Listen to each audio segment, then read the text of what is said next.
Good morning. So today's Saturday morning. It's a good day. It's a really good day. It's been a good week. I feel like I've been so in my life and so in being mode that I kind of haven't been able to sum it up yet. While you're going through it, you can't bring it into words because you're doing it. And then only afterwards can you kind of bring it into words. So I still feel like I'm in the being mode. I still feel like I'm in that kind of like in my life, very figuring things out. There's so many these last couple of weeks have been just extreme growth for me on this journey, also on the twin flame journey, and also on my personal spiritual path, my relationships in my life, the things that I'm understanding, the things that I'm seeing about myself. It seems like I'm getting into like the very, very fine details of things. There's a lots of lessons coming through, and they're coming through the twin flame journey. I'm getting the reflections, and also through, I'll get the reflection through the twin flame journey, and then I'll see it in other places in my life. And for the last, and I was thinking also about the twin flame thing. Like I don't really like I know that twin flame is, it's kind of precise. It's and it's the term that's used to understand this dynamic. But I don't like calling him my twin. It doesn't feel like he's my twin. It feels almost like he is my polar opposite, almost. Like he does reflect me back to myself, but in a way that is like kinky or funky or something. It's like my polar opposite. It's like me watching. If I'm like my edges are all round, then his edges are all rigid in different places, and it's almost like I'm learning to be a little bit more rigid, and he's learning to be a little bit more soft. That's what it feels like to me that the lessons are. Um, and it's bringing us both into kind of like a medium in the places that we have combined messages or places that we reflect one another. I don't always know that it's 100%. I'm thinking even or equal. Is it even or equal? Because it feels like there's an equality there, but we're equal but not even. Maybe that's it. That we each have the same amount of weight and importance for each other, but it doesn't always have to come out in an even way. So one can give more to another, and give more, I don't mean like in a physical way, I mean like in lessons, or if one person has more healing to do, then that healing is going to, and it's not by anything that the other person has to do, it's just by the way that they are and the way that they be. And there's been so many lessons this week. The lesson that came through yesterday, and so I want to the lesson that came through yesterday. I'm going to finish this. The lesson that, and then maybe I'll go back, and then I'll come back and talk about it. The lesson that I got yesterday from the meeting with my twin. Every time we meet. Like I don't want to call my twin, so that was what I was talking about the day. The lesson that I got yesterday was, in a life, only take what you need. Like don't take excess. There is no reason to have excess. So it's kind of like a minimalistic life. It's kind of like, if I have enough on my plate, don't pile more on my plate. Learn how to say no to good things, because it's a really good thing, but right now in my life, I don't need it. I'm not into hoarding things. So that would be the opposite. So saying it in the negative way, because I'm really watching my words. I wanted to say it in a positive way, but saying it in a negative way, I think the punch might be better. So it's like saying, don't take more than you need. You don't be a pig. Don't be greedy. When we go through life, we've learned in society, the more you get, the more you have, the more you're worth, the more. But it's absolutely the opposite. The less that you hold on to, you have to be responsible for, the more your life is let go to flow. And this is something I learned when I came back to Israel from the States. I came back with a 40-foot container. And I used to love to go in the States to all of the secondhand stores. I used to have a round that I would do in the afternoon. In the morning, I would go to work. I had a business. I was running the business. In the afternoon, when everything started calming down in the office, that I had somebody that was working in the office and she could take care of it. And I would go and do like a round at the secondhand stores. I had like this round that at these secondhand stores that I really like going to. And I found just, this was over the course of a few years. So I used to sell things on eBay. I used to take like the cool things that I would find that I didn't have use for, and I would sell them on eBay. I really like doing it with purses, like vintage purses and things. I found such cool finds at secondhand stores. And so all these antiques and specialty items and it just furniture for pennies of what it's worth, like pennies to the dollar, let's say. And so I came back with a 40-foot container full of stuff, and not everything even fit in there. And when I first came back to Israel, I rented this massive house, massive house. It had like, I think that we used 5 of the bedrooms. It had a whole downstairs. Okay, so it had 2 bedrooms downstairs, 2 on the main floor, and one big master bedroom that was like one floor. And then upstairs, we didn't use the upstairs. It was another two or maybe 1.5 bedrooms or something like that. But it was a massive house. It had a whole bunch of different stories to it. And yeah, that was the mindset that I was in. Big fancy house, 40-foot container with all this antique, beautiful furniture. Filled the house to the brim and still had to put a whole bunch into storage. Like,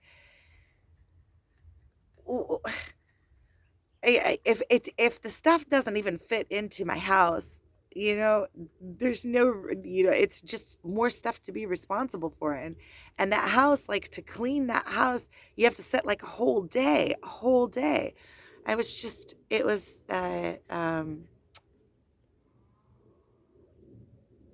anyway, I went off onto a side note there and told a little story, but I think that it really brings home the point of the lesson that I got yesterday. That is, first of all, don't bite off more than you can chew. And why would you want to bite off more than you can chew? And also, like, why do I want to be responsible? Okay, so all of those antiques, they're all beautiful and things that I really had a good time, but they're all rotting now in the yard. Like, after everything's said and done, they don't give, when you get on the spiritual journey and you see what is true and you see that this is just an experience, all of that stuff just holds you in place. It holds you down. I'm not saying that stuff is bad, and there's stuff that has energy in it that we connect to, like a lot of those antiques. Some of the things I really feel connected to, like they have their own personality. They've been around so long, they've already collected a personality. And it's like they already have an identity, and I connect to them. So there are things, and it's nice to have things that you like around you that make you feel good. And that was something I watched, a minimalistic, like this woman. I think she comes from Japan or China, or is it, I think Japan maybe.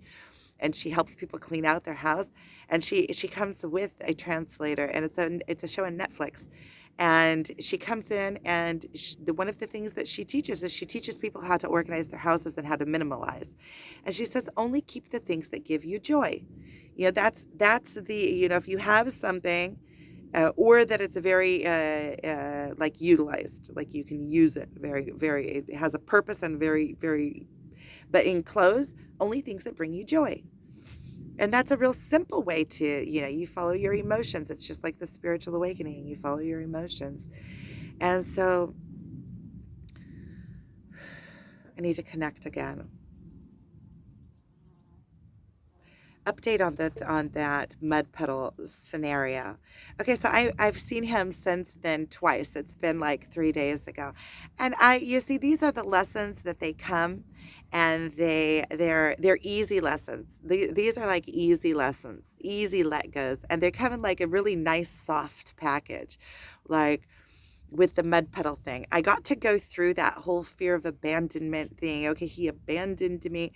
Okay, so but afterwards, and then afterwards he came and he filmed me while I was feeling all abandoned and crying and stuff, and I was like, and I thought he's so funny. He's so funny. His sense of humor and the way that he gives lessons is just so funny.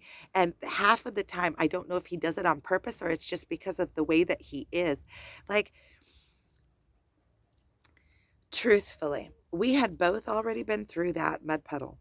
So I had already proved that I can get through that mud puddle. And just because I waited for him doesn't mean that he has to wait for me. It's not like okay, now I did this for you, now you owe me. That last night when I was thinking about it, I was thinking that is behavior that I really don't like. Like if you do something, do it for pure and clean purposes. If you give somebody a gift, don't give them a gift so that you can get something in return. Don't give them a gift and expect that they have to give you a gift now that they owe you because you gave them something that they didn't even ask for. So if I waited for him to make sure that he went through it okay, he has a little bit of a car that's a little bit lower than my car. My car is like a little bit of a Jeep, and his is it's like a hatchback, but he put tall tires on it and he put like a bottom protector on it. So he's a few inches shorter than I am. So courtesy, the first time we go through the mud puddle to wait and make sure that he gets through, that's courtesy, right? And he made it through. So we both already knew that we could make it through the mud puddle. And the thing is with the mud puddles is that the more cars go through them, the easier they are usually, unless it really makes a groove there. But typically, the more cars that go through it, the more it gets packed and the easier it is to go through. And we both, I'm sure, know this from our experience in driving around mud puddles. Right. And I've driven through mud puddles like that on my own without anybody next to me many times before. And I should have filmed it. Next time I will film it. No promises. No promises. Um, and it was a cool video to film coming through that whole road.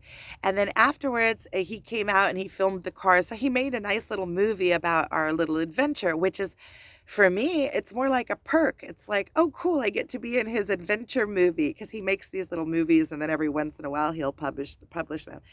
And I could only imagine what he was talking about. Well, I'm sure that he knew that I was feeling abandoned because I know how he is, and I'm sure that he knew it and that he did it anyway.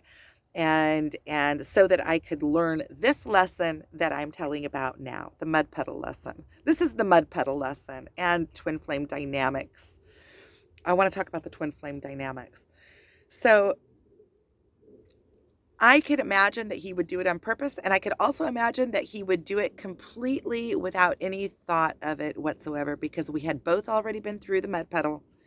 We both know that we could get through the mud puddle.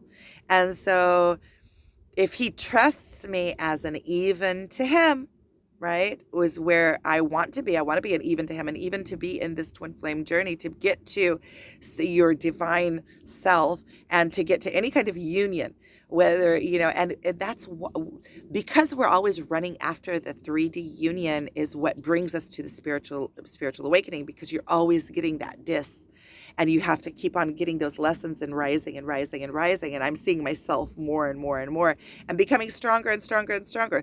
So these are the lessons that we get on the twin flame journey, right? As he sees me as a twin, let's say, or as an equal, or as like a brother and sister, or as like good friends, right? Or best friends even. He sees me as an equal. He just made it through the mud puddle. His car is lower than mine. I already made it through the mud puddle he saw. And I was already in a place of strength of waiting for him to make sure he made it through the mud puddle. So I can obviously make it through the mud puddle, right? So all of the hurt feelings that I was talking about on the previous video, that he didn't wait for me, fear of abandonment. I waited for him. He didn't wait for me. See, I'm looking at all that and I'm thinking to myself, and not only that, I got a prize. I got to be on his adventure video. I mean, I mean, instead of me driving along, oh, poor me, I feel sorry, I was abandoned, he didn't wait for me. He was filming a video. So if he is filming a video, that video has to go all the way through. And I totally get it. If you are in the process of making a video and showing how you're getting through the mud puddle and showing this route, you're not going to stop and wait unless you get out and film, me coming through it. But I'm sure that I wasn't the heart of the video. I'm sure I was just like a surprise at the end. I know how his mind works. We were at the hot springs the other day. We were there yesterday too, but we were at the hot springs the other day, and he was telling a story, and I was just cracking up because he puts like these subliminal messages into his stories that he knows are gonna tickle my funny bone. And I start cracking up. And we were there with like a couple of his customers that had come, and then he called me and I met them all there. Really, really nice, interesting people. It was spiritual. They had come to his studio to buy. One of the guys there had a necklace, and the other ones I don't know what they were getting, but he had bought one that was. It's so amazing how you can tell so much about a person by the organite that they choose. It tells a story, and I could read him through the organite, and the organite suited him perfectly. So it's almost like it's a portal into who they are. Like you can, it's almost like reading tarot cards, where somebody picks a card and all you need is that igniter, and then it's like a portal into their soul, and then you see where it connects to them. It's like an energetic reading, and so it's almost like that. It's like an energetic reading. It also has energy attached to it, and it's like you can feel the energy of it, and you can tell a lot about a person by the energy that they're drawn to. That is like the essence of their energy. That is the essence of who they are, what they choose. This is the Metatron cube, which is also belongs to Virgo, and there's so much more there. There's so much more there. It's healing vibration. Um, Healing and being a messenger, and messages from the angels, from the ethers, from God. It's being God's, like the extension of God, like God's hand.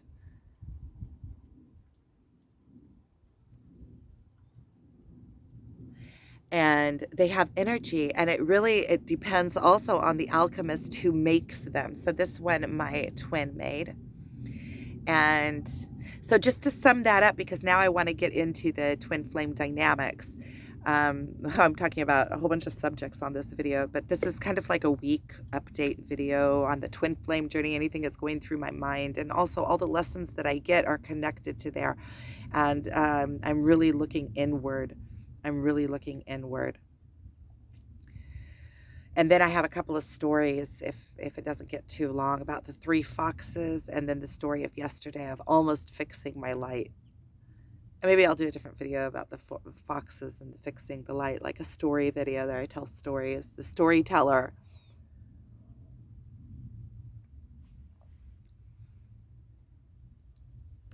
Okay, I need to reconnect the twin flame dynamic.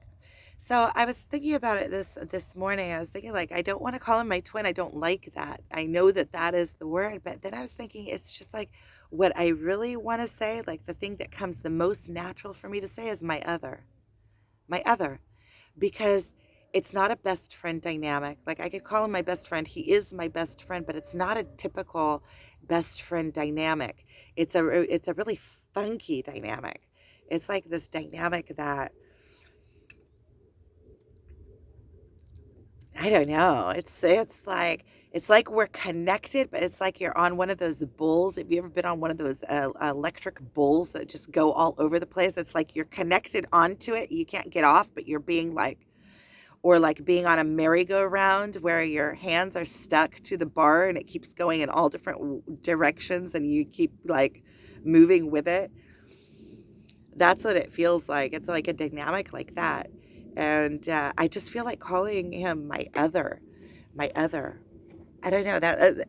I don't even know if that feels right. Like, I don't even know that there's words for this because my other is kind of like a holding on to somebody, but it's almost like my reflector, or like, I don't know, but it's more than that. It's like my other and my reflector together. I don't even know how. I don't even know. It's like I feel like I'm being led down this path to where I can fully trust that he's always going to be a dynamic in my life, whether we are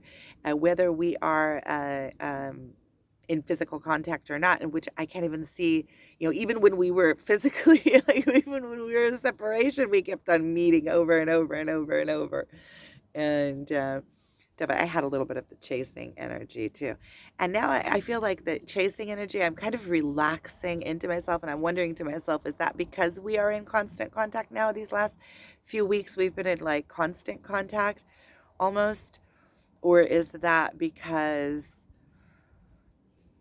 it's let go more? Or is it a combination of the both? I think it might be a combination of the both because I almost feel like on some days I'm almost like, okay, what will be, will be. And I'm feeling like the energy is pulling more and more back to me. Like there's more and more things that I'm interested in doing other than just chasing him.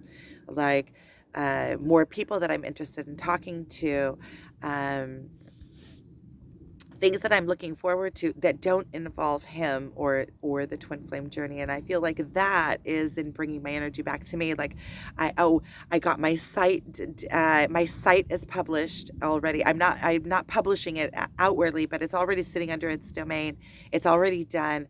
I still need to fix the shipping there and add more products, and I still have to like put in information, or maybe I'll just take some pages out until I put in the information. I kind of know that whatever you put up initially usually stays for quite a while until you improve it. So I want to get it to a point where I'm satisfied with it, at least where like it's bare bones, but I'm satisfied with it, and that from that point I can at least publish it, and then I'll start putting it in my video description so people can see. And I really want to get these organites going. I'm getting excited about making the organites, and I feel like it was something that had to cook because, like I said, it's alchemy, and you put your energy into it while you make it. Also, your energy, but also your inspired um, imagination. It's like you put your soul into these, and there's so many different options that you can do. See, it's also energetic. It has a copper wire in it that is spiraled in and outwardly, and which is a conductor, an electric conductor, and it sits here on your heart where you have electricity. So it's like a portal. It like opens you up wider. You could do a lot of healing work with this, like with um, if you have pain anywhere, you can do a lot of healing work with this. When I had pain in my elbow back, if you've been watching, there was a time I had pain in my elbow that came out of nowhere. I took this and I put it in the wrap, and it healed right up. And now I don't know if it's a placebo thing. Yeah, you can say whatever you want, but I feel the energy. Whenever I wear it, I feel the energy, and sometimes I feel like the energy is too strong and I take it off and I put it aside. But the energy of the alchemist comes into it, and also the symbolism of it. It's kind of like wearing your own Terra around, where people can read into your heart. You know how many conversations have been started with people being interested in this? It's kind of like a magnet for people that are similar kind as you, because when people recognize it or see it and know what it is, and they feel connected because they're also connected to their spirit and want that connection, so they will come and say something. They'll let you know that you are of similar kind, like quality person. um, it really pulls people to you in interesting conversations, and people will tell me all sorts of stories. Yesterday when I was at the hot springs, I went there and I met my twin by chance, And and I met a couple that knew me from Facebook, and it was really interesting. I love seeing people that just know me from Facebook, and he said that he follows me on Facebook, and he had like a sparkle in his eye, and it made me feel like, see, I don't put that much up on Facebook. Every once in a while I'll put up something, but it's not like here on YouTube where I just like everything is out. When somebody tells me they know me from YouTube, it's like the person I met. But when they know you from there's a little spider flying by, and I'm wondering how he's flying, and then I saw he had a little like one of his little strands, and it was like the strand was taking him to a new home. I wonder if that is like how they move from place to place, like a flying spider on a strand of cobweb. That was interesting to see. I guess it's probably quicker than walking, but story on story on story on story. So I'll go ahead and tell the stories. So so I'll tell at least that story of yes. Well, I didn't finish when we were there with his customers, and then I got into talking about the organites. But he was a young a man, a young man. He was definitely a man, and my twin was my other, until we find something better. My other was was telling this story, and I was cracking up laughing. I couldn't. He makes me laugh like nobody else can make me laugh in the world. I was cracking up laughing, and the young man, his customer, was like holding his head, and he said, "What? You're speaking with her telepathically. Well, that's a telepathic connection." And I had never thought of it that way, but it was totally a telepathic connection because he's saying something and he knows exactly how it's going to affect me. He's telling a story as if there's nothing to the story, but he knows, he enters these little words in it that he knows that are just going to send me rolling because of the association that that word has with me. And he says it in such a way that I just start cracking up, and I it makes me. And so yesterday, so that was, and that kid said, "Wow, you guys have like a telepathic," and that was the first time that I had ever gotten like that reflection.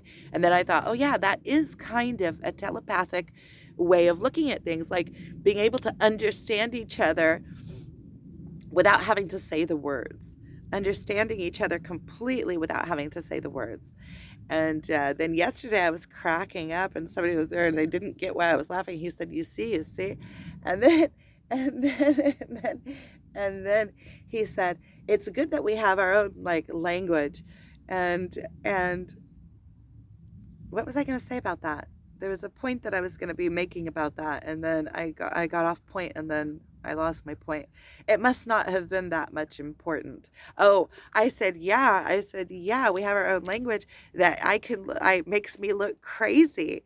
Like he'll say something that for somebody else is just like a flat sentence, and it'll send me into like the total giggles. Like it just crack me up, and I look like I'm like crazy. And then he cracked a joke about that also sent me cracking up, that nobody else knew what it was about. So he just like spirals me into like cracking up.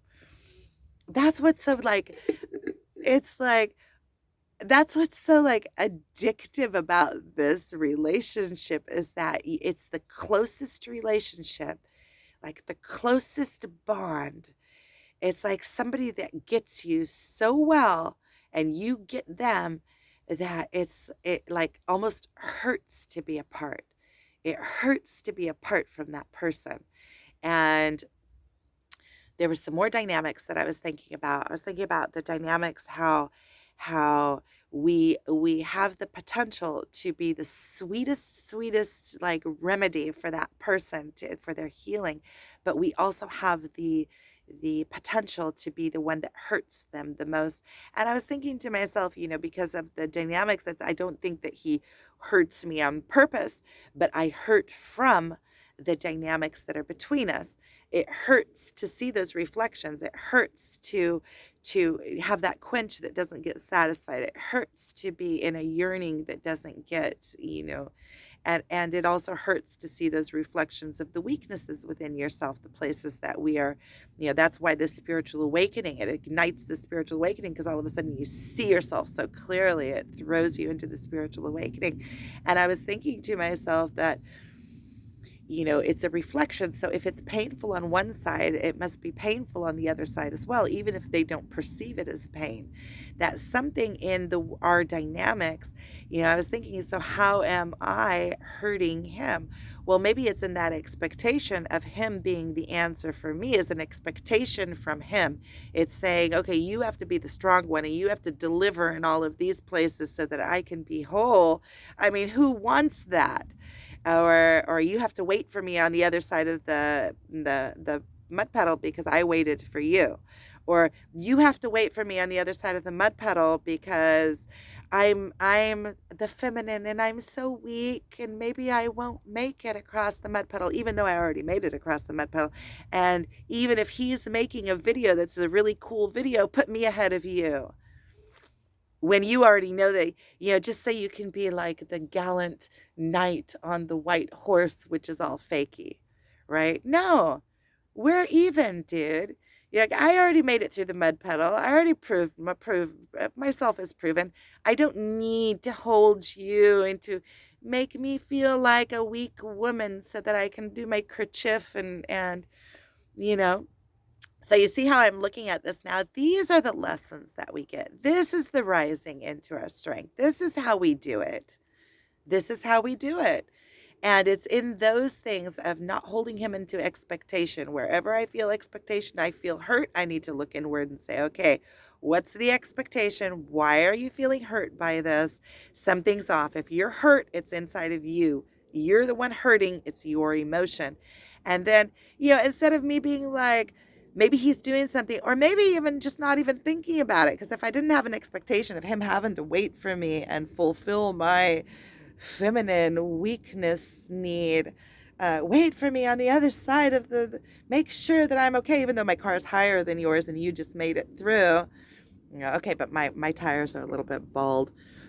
And anyway, so these are the lessons. These are the lessons that we keep getting in this dynamic until we rise into our fullest.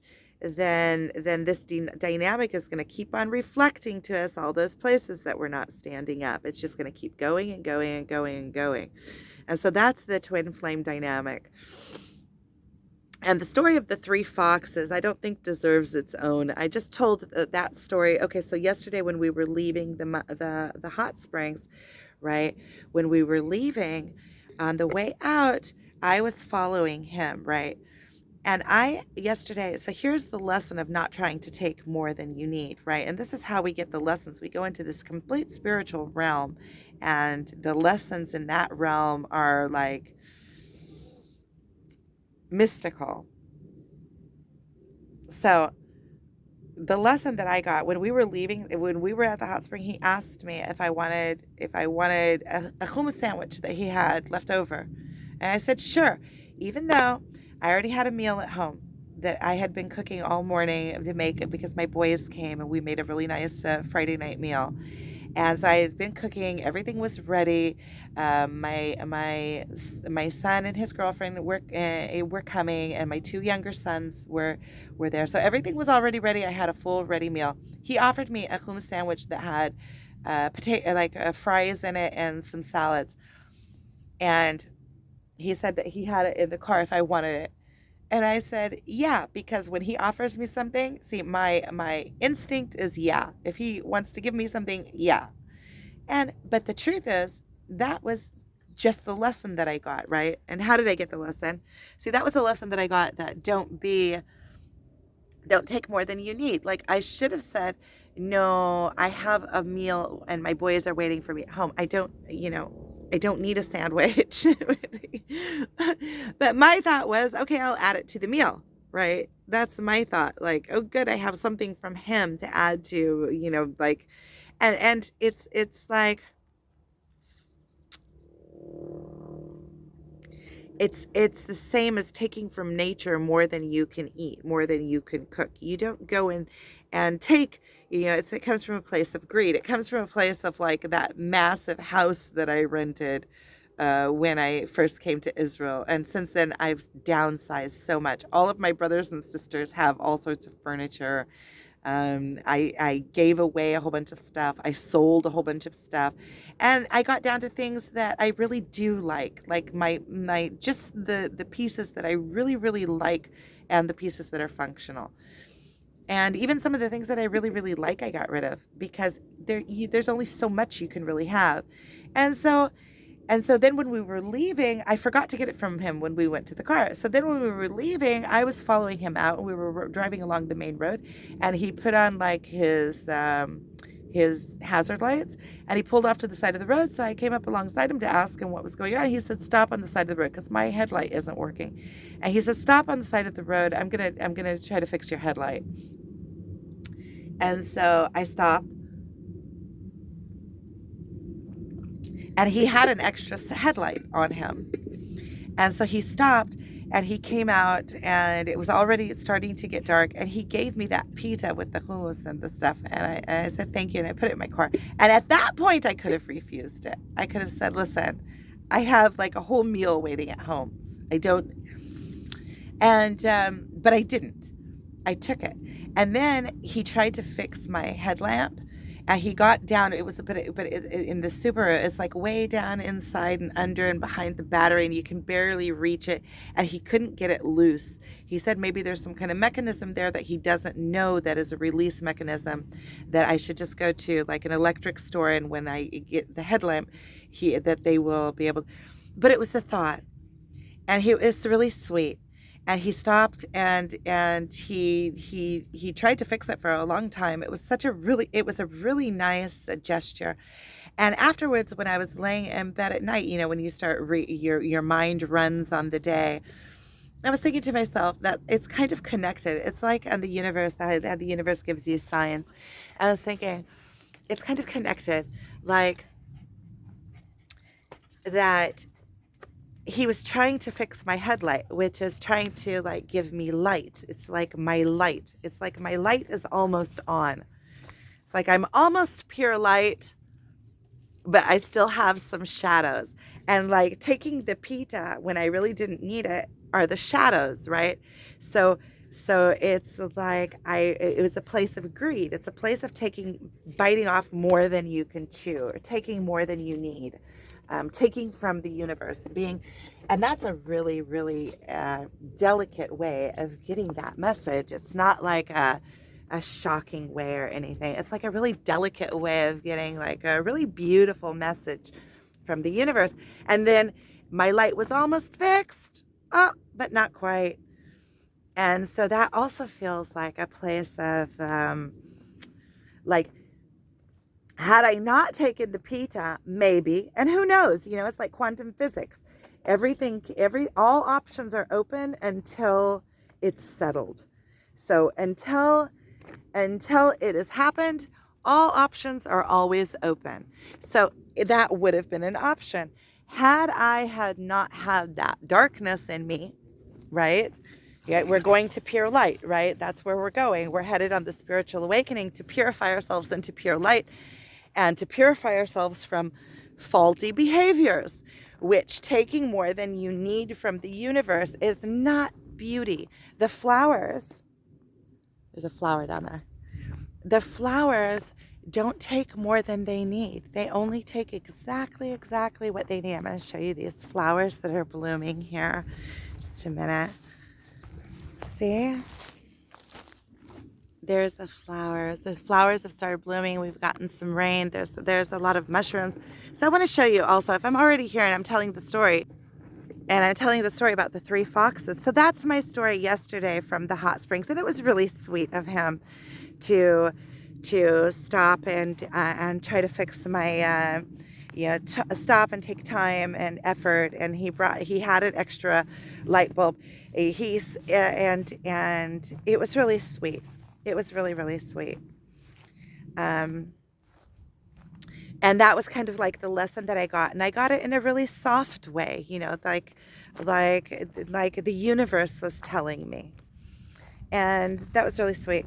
And so the story of the three foxes is from right here. So I was sitting in that chair, and down there by my feet were my two dogs. And see, the chair is kind of uncomfortable, but I find a way to sit in it. And I was looking over this view, and this is the view of the sunset at night. And the sun was going down right over there. And I'm sitting here, and you see those rocks right there? You see that big rock right there? Okay, so I'm sitting in this chair, and right there in that rock jumps up a fox. And that was the third day in a row to see how close it was.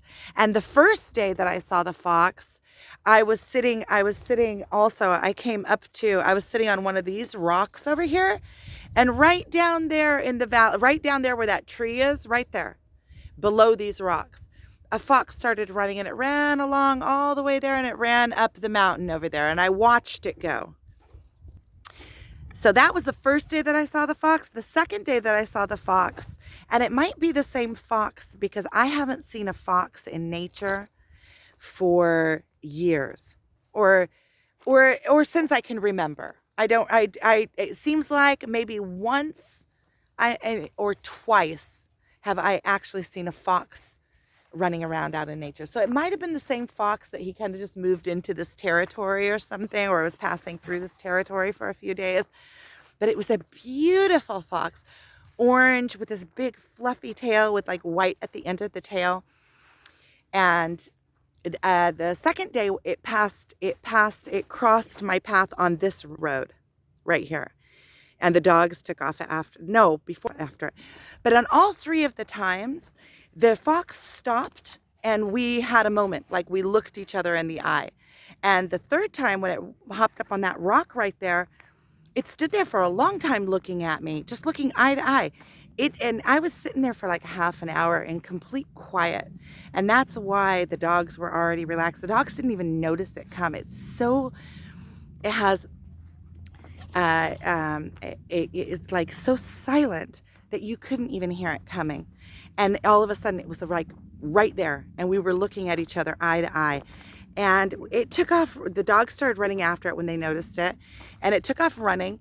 And it's right over here on this side, on this little mountain right here, jumps out a gazelle. Like a gazelle, like one of those little deer-like things. And takes off running in the opposite direction. I was thinking to myself, there has to be something about foxes.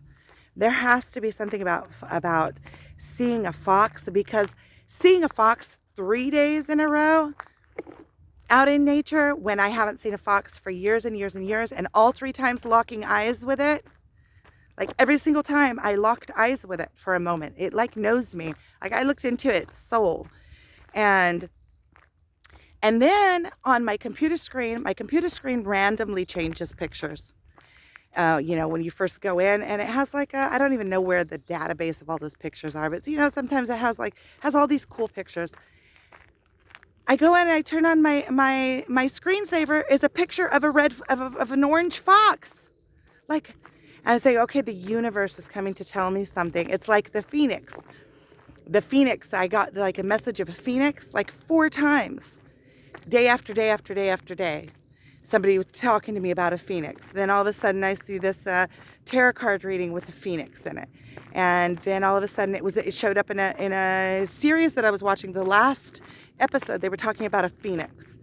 And before all of that, I went online. I had the word phoenix running through my mind, and I bought a phoenix to make an orgonite out with. So it's like things come in nature when you start noticing things, and you start noticing that things are giving you messages. They start showing up, and when they start showing up like that, like when you really start reading messages, the messages start becoming so clear and so like in your face that you can't not see them almost. So that's the story of the 3 foxes. I still am working out what it means. I really don't have any kind of completion for it. But I appreciate you guys watching.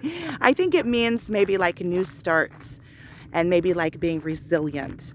And just taking everything that I have up till now and putting it into creating a future that I want in all the different ways.